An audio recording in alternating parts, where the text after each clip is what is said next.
صدر اور وزیر اعظم ملک کے روشن مستقبل کے لیے پرامید قوم یوم پاکستان کی روح کے مطابق جمہوریت، انصاف اور مساوات کے لیے اپنی عزم کا اعادہ کرے۔ یقین ہے ہم متحد ہو کر تمام رکاوٹوں کو عبور کریں گے، ایک بہتر اور روشن مستقبل کی جانب گامزن ہوں گے۔ صدر مملکت آصف علی زرداری کا یوم پاکستان پر پیغام: ہمارے آباء و اجداد نے پاکستان کے لیے بے مثال قربانیاں دیں۔ مہنگائی، بے روزگاری، گردشی قرضے اور تجارتی خسارے سے آگاہ ہیں۔ یوم پاکستان پر وزیر اعظم شہباز شریف کا پیغام۔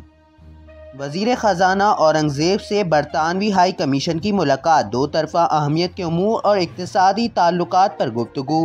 وزیر خزانہ کا معاشی معاملات سے متعلق حکومتی عزم کا اعادہ۔ وزیر خزانہ سے جرمن سفیر کی بھی ملاقات ہوئی۔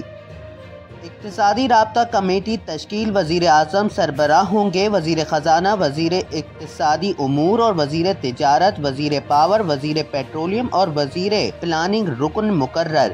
وزیر اعظم نے اپنی سربراہی میں کابینہ کمیٹی برائے توانائی بھی تشکیل دے دی۔ وزیر اقتصادی امور، وزیر خزانہ، وزیر پیٹرولیم اور وزیر پلاننگ اور وزیر پاور کمیٹی کے رکن ہوں گے۔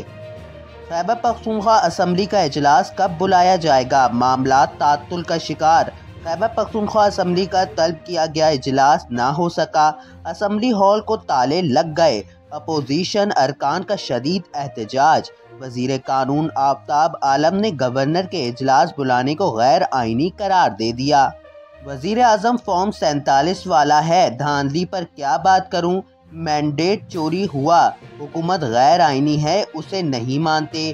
چوری کے مینڈیٹ والی حکومت کیا ڈیلیور کرے گی؟ سائفر مداخلت تھی یا سازش؟ غیرت مند ہونے کے ناطے برداشت نہیں۔ سائفر نہیں تھا تو بانی پی ٹی آئی کو غلط سزا ہوئی۔